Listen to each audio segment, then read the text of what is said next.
Hello, this is Addis News. I'm Solomon Danye. Thanks for joining me. Prime Minister Abiy Ahmed is in Matakel, a troubled zone in the state of Benshangul Gumuz, which has since recent months seen a sharp rise in ethnic-based killings. Previously in Gojam administrative region, Matakel has since 1995 been included in the newly created Benshangul Gumuz state. Although the state of Benshangul Gumuz time and again blamed illegal armed militiamen for the killings and arrested some of the leadership, the killings have continued. Abiy is discussing relevant issues with residents in a bid to find lasting remedies to the killings which have targeted ethnic Amharas. We will bring you details of this development during the evening newscast beginning at 9 p.m.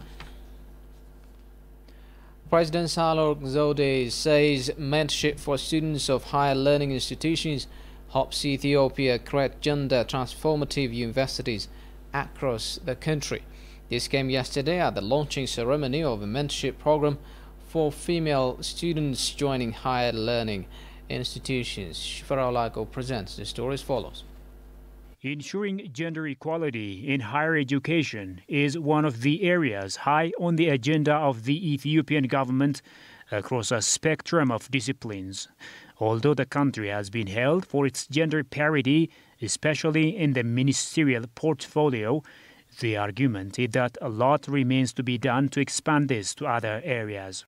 The mentorship program, prepared by the Ministry of Women, Children and Youth, features successful women supporting 50 fresh university students with high grades. President Sahle-Work has officiated the program. የሜንተር ስራ በእውነቱ በቃላት የሚገለጽ I believe mentorship can provide multi-layered benefits to new students joining universities. It greatly encourages them to confidently face new life and environment. This helps them to become successful, equipped with important skills that go beyond universities. The presence of model females also encourages creating visionary students in the future. As mentorship encourages collaboration over competition, it helps minimize frustration on the part of up-and-coming female students. ይህ መርሃ ግብር እንደ ሀገር መጀመሩ በጣም ትልቅ ትርጉም አለው። The commencement of the mentorship program as a nation means a lot, as it will add to the greater nationwide plan in ensuring gender parity.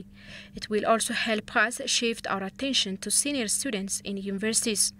Besides, it's important to create gender transformative universities. The president has appreciated the successful women who offered to provide mentorship to the students. Future plans include scaling this up to other students, he was learned. The East African Intergovernmental Authority on Development, IGAD, has said it will support the Ethiopian government's law enforcement campaign, which is crucial in safeguarding the country's unity and constitutional order. The conference in Djibouti concluded with a peaceful resolution of disputes and the resumption of diplomatic relations. Emmanuel Jorge takes it from here. The 38th Extraordinary Summit of East African IGAD member states is held in Djibouti. The summit is believed to be successful, for it could return Somalia and Kenya into peaceful negotiation and diplomatic relationship. The two countries were in serious disagreement, even up to terminating their diplomatic relationship by withdrawing their diplomats from each other due to conflict of interest on fuel-rich coastal borders. African Union Commission Commissioner Musa Faki Mohammed expressed his support to the diplomatic talk. The recent tension between Somalia and Kenya, two neighboring countries, which led to the breakdown of diplomatic relations, remain a serious concern for the African Union. I would therefore like to call on the two parties to open dialogue with a view to the resumption of these relations and ask IGAD to strongly encourage them in this regard. Spokesperson of Ethiopian Ministry of Foreign Affairs Ambassador Dina Mufti shared the main issues discussed in the 38th IGAD summit and said member states of IGAD reacted positively to Ethiopia's law enforcement campaign. የኢጋድ አባል ሀገሮች In the summit, IGAD member states were fully supporting the law enforcement operation which Ethiopia launched in the Tigray region. This is what you have been reporting by the time. In the interaction, they all have been fully supporting Ethiopia's measure. Also, this is portrayed in the IGAD summit, especially when Musa Faki, the chairperson of the African Union Commission, was vocal that Ethiopia's law enforcement measure is supported. This is big diplomatic success. Also, in a spirit of African solution for African problems, they showed great commitment to resolve Kenya-Somalia case. Our Prime Minister was also discussed with leaders on several issues. Especially, he continued the talk with the Sudanese Prime Minister on issues which started weeks ago in Addis Ababa and the recent Ethiopia-Sudan border issues. Generally, it was a successful platform in which they agreed on peaceful and diplomatic ways of resolving disputes.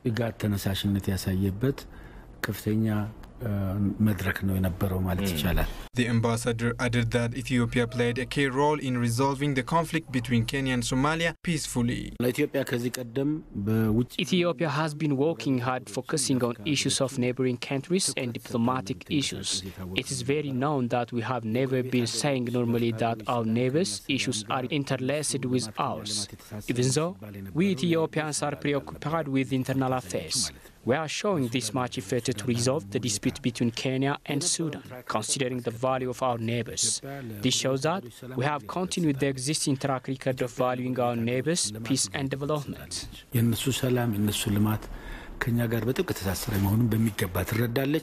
38th Extraordinary Summit in Djibouti concluded with a peaceful resolution of disputes and the resumption of diplomatic relations. Senior leadership of the Tigray's Prosperity Party and the interim administration visited the damage caused by TPLF junta in Adigra town. Among the members of the delegation include CEO of the interim administration, Mulu Naga, and senior leadership of the Tigray's Prosperity Party, Abraham Balai. The delegation witnessed the damage caused to properties in Adigra University and Addis pharmaceutical factory by the TPLF junta, in addition to the robberies committed by the irresponsible group.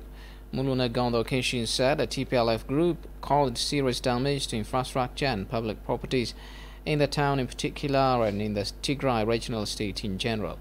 Once an assessment of the extent of damage is complete, the federal government will find a solution for the problem, it was indicated.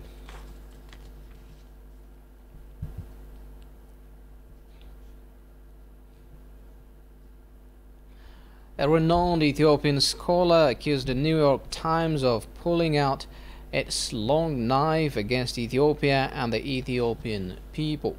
The scholar, Alamayo Gebramariam, further pointed out that the New York Times did so in alliance with many media outlets, including Reuters, BBC, Al Jazeera, and Foreign Policy Online, among others. Alamayo demonstrated how the New York Times perpetrated lies, fake news, and disinformation in a publication dated December 12, 2020, which produced a single photograph of an alleged victim of ethnic violence. The photograph did not meet the forensic smell test of authenticity, according to a panel of medical experts. Here is Binyam Alamayo for more on that. Mayo made the comment when he presented evidence that the New York Times has published demonstrable falsehoods. A panel of medical experts examined the photographic image produced by the New York Times and concluded it did not meet the forensic smell test of authenticity. The scar on the image is at least 3 months old and highly likely more than 6 months old. The scar depicted in the image appears to be a result of a surgical intervention rather than a strangulation injury, according to the experts.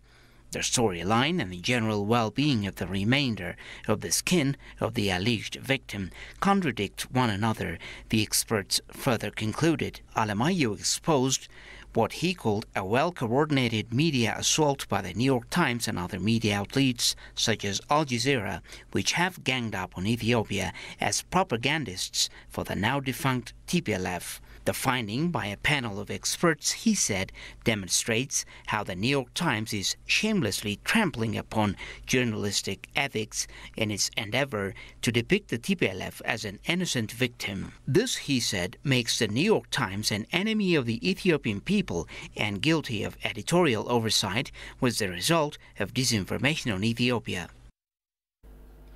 The Ethiopian Minister of Peace has announced the launch of a national community-based consultation as of yesterday.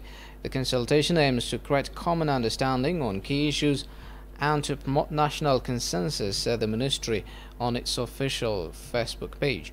It is also intended to build ethical, reasonable, demanding, problem-solving and participatory society in peace and democratization process. The ministry called on all Ethiopians to play a constructive role for the success of the consultation.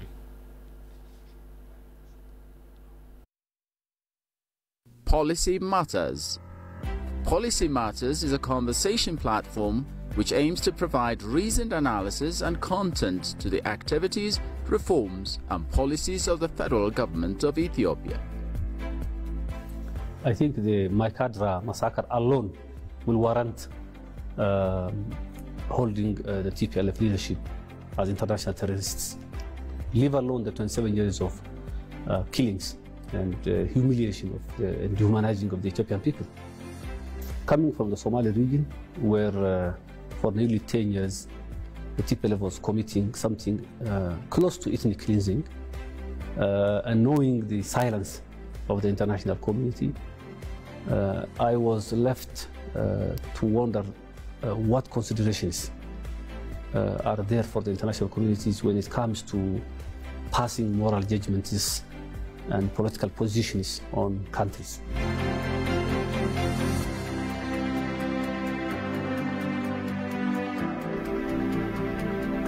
Policy Matters.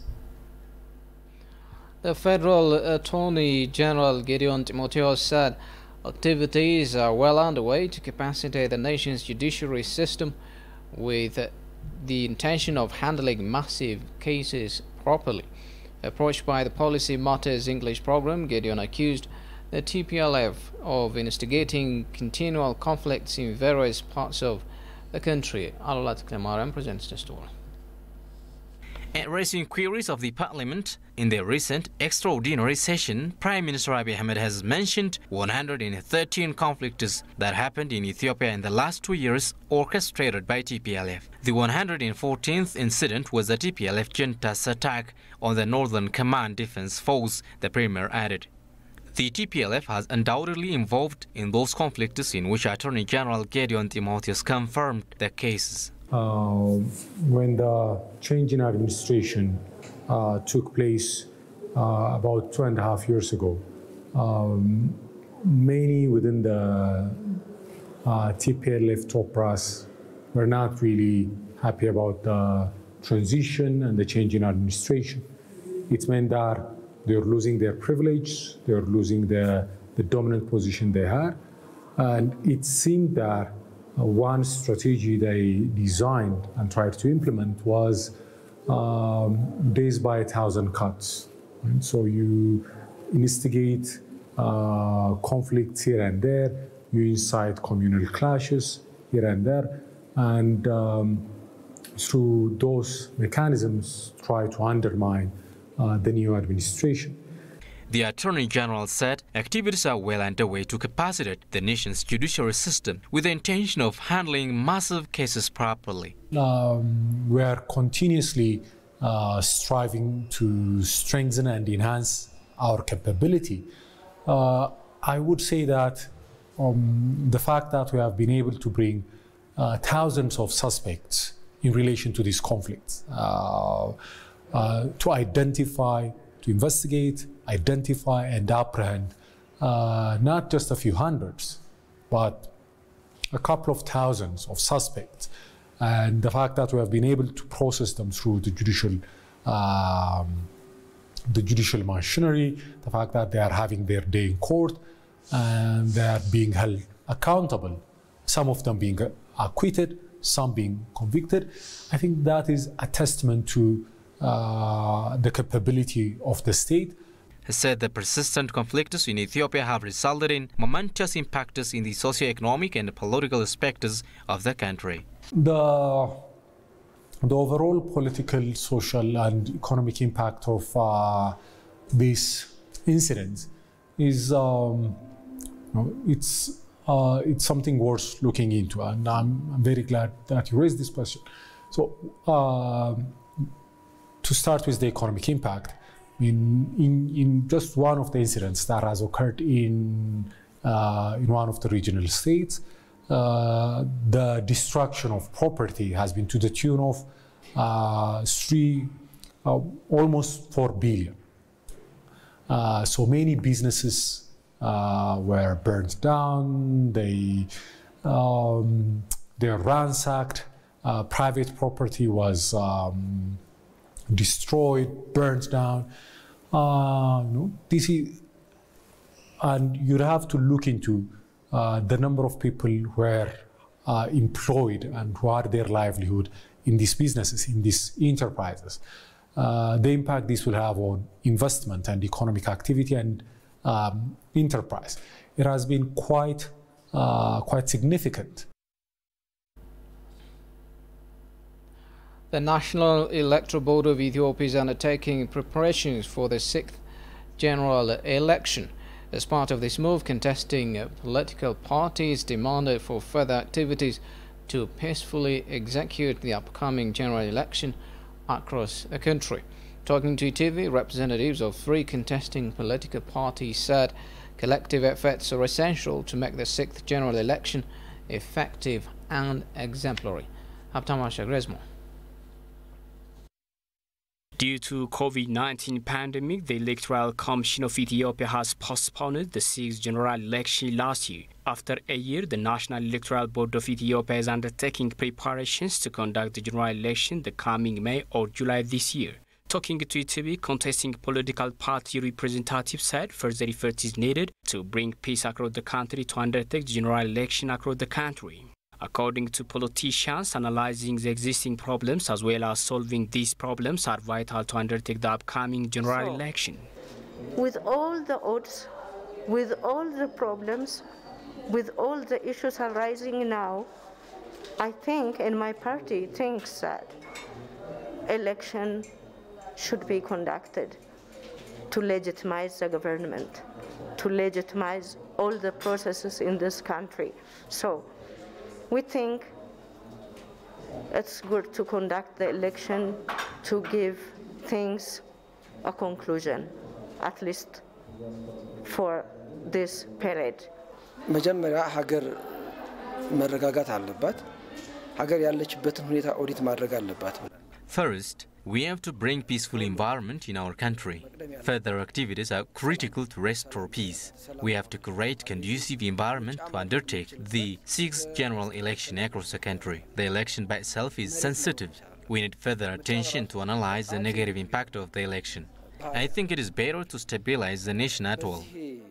Ethiopia needs to understand the ongoing messes as well as conflicts so as to conduct the upcoming election. አገራችን ያለው የጸጥታ ሁኔታ በጣም አሳሳቢና ምርጫን ለማድረግ የሚያስችል ነው የሚል እምነት የለንም እንደ ኢዴፓ It is an alarming security threat in our country.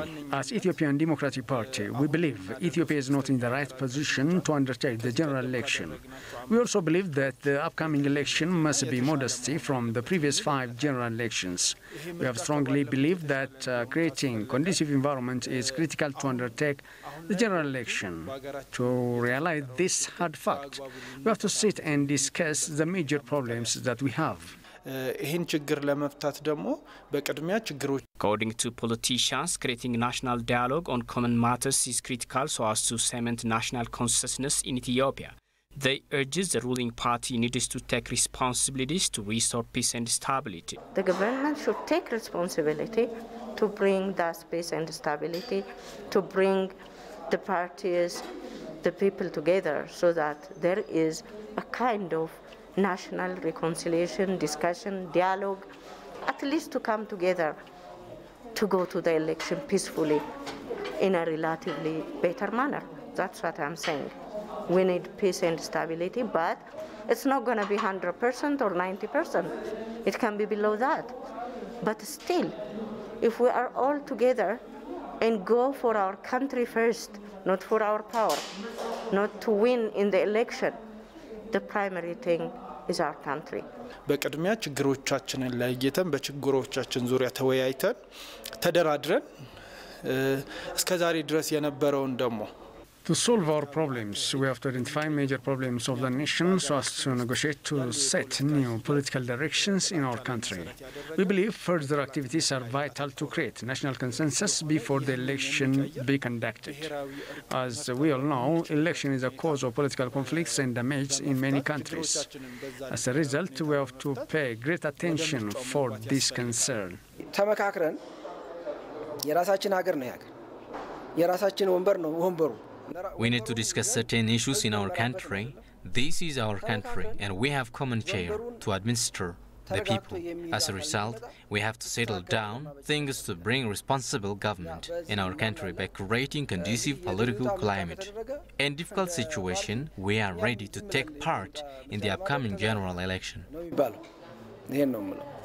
Information obtained from the National Electoral Board of Ethiopia is showing over hundreds of regional and national political parties across the country are expected to participate in the upcoming general election. Ethiopia's Harar city is trying to regain its former image and fame. The city's municipality planned to build a tourist park similar to Addis Abeba's Ntoto Parks. Entire Tamrat reports. Harar is one of the ancient cities of Ethiopia. It was established in 10th century and is the fourth holy city of Islam. Located at 525 kilometers from Addis Ababa, the city is surrounded by Jagol Wall, which was built between 13th and 15th century. Harar is one of Ethiopia's tourist destinations, but over the past several years, the fame of the city has faded away. Besides, the urbanization progress in the city has been stagnant. Harar is an ancient city of magnificent history and culture. The city is also known for being first trade center in East Ethiopia. However, the current status of the city doesn't parallel its historical background. The same holds true for the development of the city. This happened to Harar, while other recently emerged small towns in the country have swiftly transferred into big cities. Following this, the city government is currently implementing development tasks that could change its current phase as well as restore its good reputation and fame. We planned and have been implementing various projects that could restore the city's good image and reputation. We are doing this with high motivation and energy. The people is also showing huge appetite to the change. The city's dry waste disposal system was very challenging and sophisticated that it was source of disease. It also became high threat to epidemics. To give a lasting solution to this, we started with taking global and local best practices. We organized the youth in enterprises and trained them. We entered these enterprises into a system so that they can change the waste into bread. The effort so far has brought huge difference in terms of waste disposal, though it has been quite challenging. We are working on very in a tight and hard way to cover or to make our city very beauty, and which is suitable for our city people to live. And we are working in broad-wide on solid waste management. We are collecting every solid waste from door to door, from every house, by organizing MSCs. Apart from the city greenery and beautification projects, the city, in collaboration with Urban Institutional and Infrastructure Development Program, has built interior roads, pavements, bridges and walkways that changes the city's face and brought some social significance, according to the manager. Regarding infrastructure, we could build roads in collaboration with UIIDP project. But for there were no lights along the roads, they became area of crime. So we installed road lights there and at other places where the community was troubled to walk in the evening due to criminals. Besides, cobblestone roads and bridges were built in many parts of the city. These have brought big social value.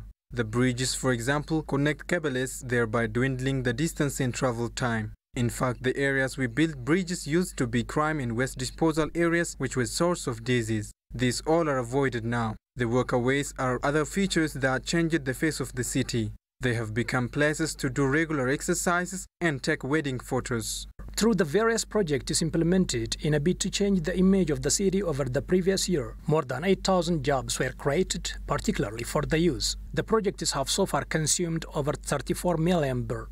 The manager also indicated there is a plan to build a park similar to Entoto Park to attract more tourists to the city.